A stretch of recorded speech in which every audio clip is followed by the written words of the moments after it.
दीपभाऊ मित्रांनो, मी किशोर झोटे. पुन्हा एकदा स्वागत आपल्या सर्वांच्या हक्काच्या चला शिकूया तंत्रस्नेह होऊया या यूट्यूब चॅनलवरती.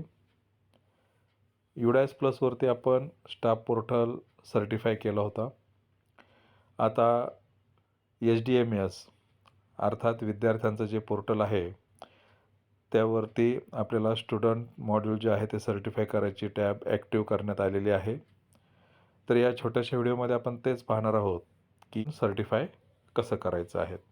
तर आपल्या लाडक्या क्रोम ब्राउझरवर आल्यावरती आपण HDMS किंवा UDAS हे जरी टाईप केलं तरी जी पहिली लिंक येईल निळी आपली नेहमीप्रमाणे त्याच्यावरती आपल्याला क्लिक करायचं आहे. इथे क्लिक केल्यानंतर स्टुडंट डाटाबेसचं पेज येईल आपल्याला. इथे त्याला आपलं राज्य निवडायचं आहे. गो या बटनावरती क्लिक करायचं आहे. स्टुडंट पोर्टलचं पेज इथं ओपन होईल UDASचं. इथलं आपलं नेहमीप्रमाणे युजर ID, पासवर्ड आणि कॅप्चा टाकून लॉग इन करायचं आहे. लॉग इन झाल्यानंतर नेहमीप्रमाणे आपल्यासमोर असं पेज येईल. त्याला आपल्याला 2526 यावरती क्लिक करायचं आहे. यानंतर पुन्हा एक पॉपअप विंडो येईल, त्याला क्लोज करायचं आहे. हे क्लोज केल्यानंतर इथं बघा आपल्याला दिसतं आहे डाटा नॉट सर्टिफाईड लालमध्ये.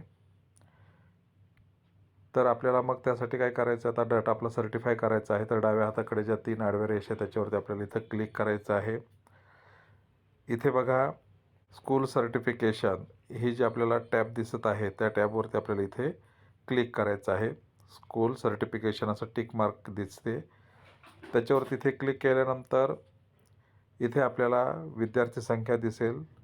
आता इथे काय आपल्याला नोट्स दिलेल्या आहेत. पहिली नोट आहे the certification process can only be initiated when the status of all student is mark as completed. जर सगळ्या विद्यार्थ्यांचं मार्क ॲज कम्प्लिटेड जर इथं आलं असेल तर इथं बघा कम्प्लिटेड येत आहे. आपल्याला संख्या जेवढी आहे ती पूर्ण कम्प्लिटेड येते. असं असेल तरच आपल्याला करता येईल.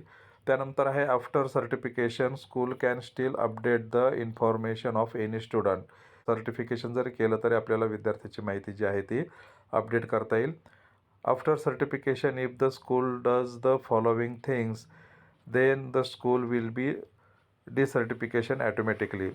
जर आपण सर्टिफाय केलं आणि काही गोष्टी ज्या आहेत जीपर्यंत दिलेल्या त्या सर्व गोष्टी जर आपण केल्या यापैकी काही एक, तर आपलं डिसर्टिफिकेशन होईल आणि पुन्हा एकदा आपल्याला हे सर्टिफिकेशन करावं लागेल.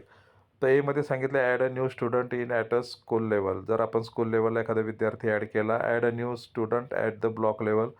तालुका लेवलवरतून आपण जर कोणी ॲड केला student, import as a new student import केला आपण, क्लास शिफ्ट केली तर inactive student from school and admin level. जर इनॲक्टिव्ह केला तर send a dropbox student for school and admin level.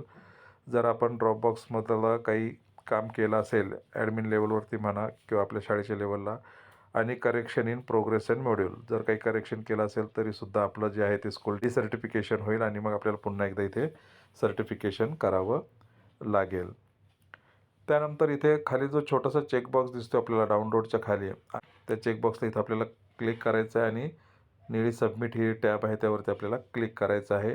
त्यानंतर पुन्हा आपल्याला तेच मुद्दे येतात जे आपण वाचले होते, त्याला आपल्याला ओके करायचं आहे. आणि इथे ओके केल्यानंतर आलेलं आहे बघा thank for submitting student data, आणि इथे आपली तारीख आणि वेळ आलेली आहे. इथे आपण हे सर्टिफिकेटसुद्धा डाउनलोड करू शकतो. इथे डाउनलोडला आपण क्लिक केलं तर अशा पद्धतीने हे आपलं सर्टिफिकेट आहे, हे आपलं डाउनलोड झालेलं आहे. परंतु हे जर आपल्याला आपल्या ॲपमध्ये घ्यायचं असेल तर ओपन विथवरती आपल्याला इथे क्लिक करावं लागेल. त्या क्रोमच्या 3 आडव्या रेषा त्याला करून इथं ओपन विथमध्ये क्लिक केल्यानंतर मग त्याला आपलं जे काही ॲप असेल त्या ॲपमध्ये आपण त्याला घेऊ शकतो. आपण WPS वापरतो, इथे ते आपल्याला WPSमध्ये ते दिसेल. आणि मग हे स्कूल एनरोलमेंट कार्ड हे जे आहे हे आपण व्हॉट्सअपला किंवा इतर ठिकाणी पाठवण्याचे आपल्याला PDF याची जतन करू शकतो.